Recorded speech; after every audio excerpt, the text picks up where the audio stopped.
Hello. So there is a lot of talk these days about nuclear power plants needing to be built for a better environment.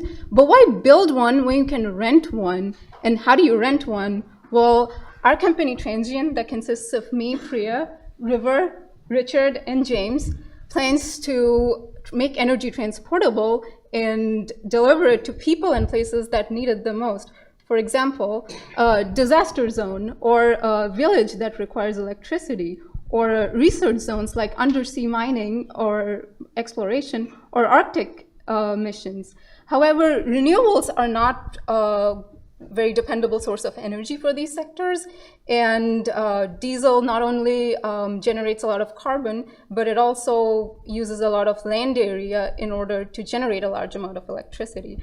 Nuclear is a great option, but you can't go around building nuclear power plants just about anywhere. A microreactor, on the other hand, is very portable, and it can generate scalable amounts of energy up to 20 megawatts.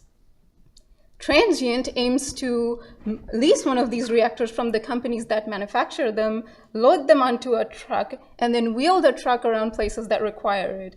Now, when it's done powering up a certain area, it packs up and moves on to the next zone that it's required at, and so on and so forth, until it goes back to the warehouse.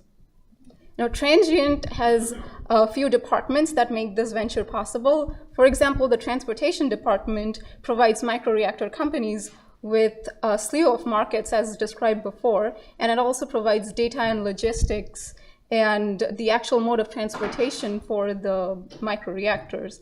Now, given the large number of locations that we aim to ship these to, there needs to be laws that replace location-specific licensing with a broader umbrella license that actually covers all locations. Our regulation department aims to cover or lobby for the laws that are required to be put into place before these reactors actually are ready for deployment.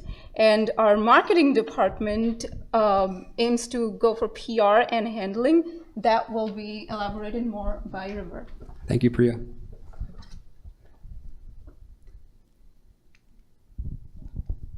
So Transient's business model is based on charging rent to reactor operators and owners that they have access to our logistics and transportation network. This network allows them the ability to generate electricity both off-grid at certain events and operations, as well as on-grid in our warehouse facilities. Our warehouse facilities will be built on retired power plants so that we can leverage existing transmission and regulatory structures. Transient aims to enter the temporary power market, which is expected to be worth $6.4 billion in 2021. Current major actors include Caterpillar, Aggreko, and APR Energy, but all of them rely primarily on diesel-fired generation. We think that nuclear has an important role to play in this sphere. And an important thing about temporary power is that in many situations it actually becomes permanent power. So an example of this is Agreko's work in Bali, where their generators currently create about a quarter of the island's on-grid electricity. So I want to spend the next minute explaining a few more situations where we think that Transient can absolutely thrive. The 2017 hurricane season left a number of regions, including Puerto Rico, without power for over 10 months. We not only think that this is unacceptable, we think this is something that nuclear can fix. Mining and other forms of remote industry also provide a new market because many of these companies rely on diesel-fired generation and the long supply lanes that they come with. And finally, we think that music and sporting events present an exciting opportunity for us to begin interfacing with the public again and building new branding and PR strategies. So as mentioned earlier, a lot of our focus will be on the regulatory compliance as well as the PR. But in the near term, we want to start interfacing with the public and building brand awareness by doing small PR events in music and sporting events with other forms of clean energy. So for example, renewable charged batteries. We expect to become profitable by year 7, and we can answer some more specific questions about that at the end. But today we're here asking for a $2 million investment for 20% equity. And finally, we think that this is an unprecedented opportunity for the nuclear industry. As we all know, many of the problems that the industry is facing today are a direct result of its extreme isolation. We think that Transient provides a perfect bridge to bring nuclear into the next century, and we would be honored to have you help us get there. Thank you.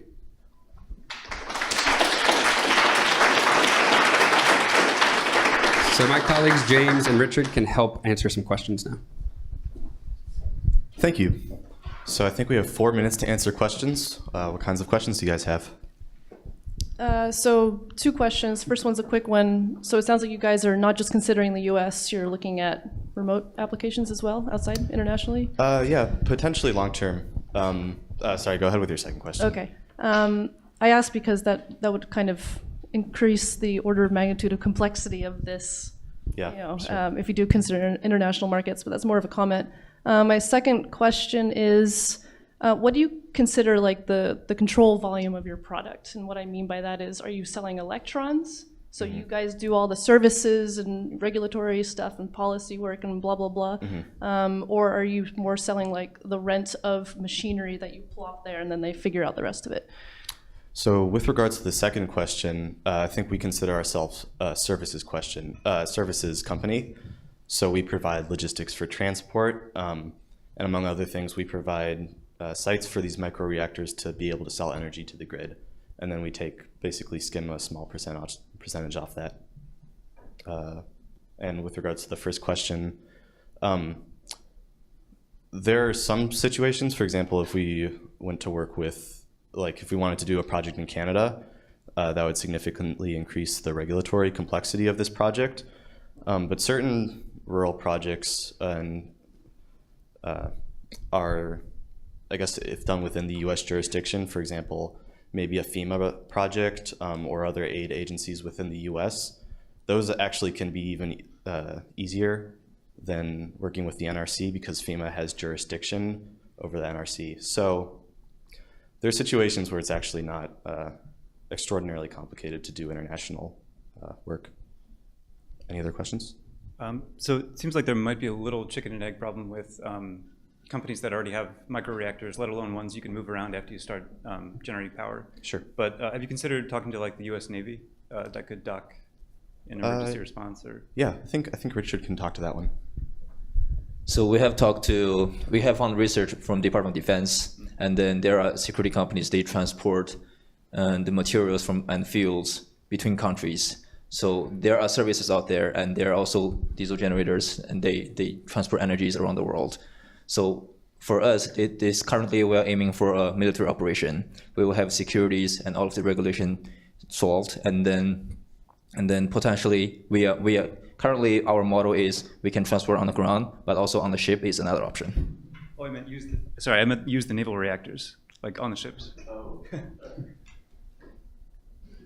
That's definitely an option for us. And then, but our model is we are targeting on the startups, the nuclear startups that they are producing microreactors less than 20 megawatts.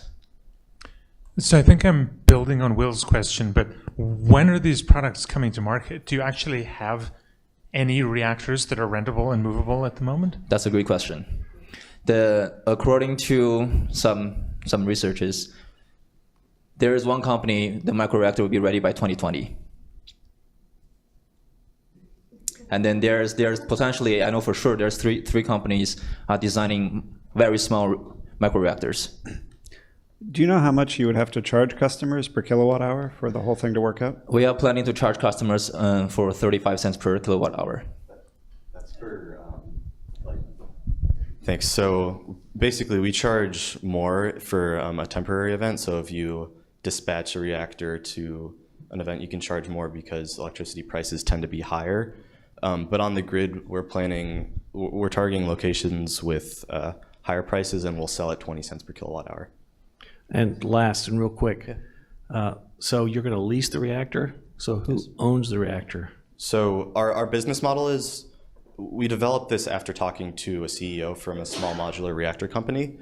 Some of these companies do plan to directly sell them, but others would like to keep them and sell the electricity. So our model is we don't lease them, we don't buy them. Right. We give them a place to sell their electricity with everything figured out, siting, logistics, everything. And then we take a small fee, like a percentage of the electricity they produce. All right. Thank you, Transient. Thank you.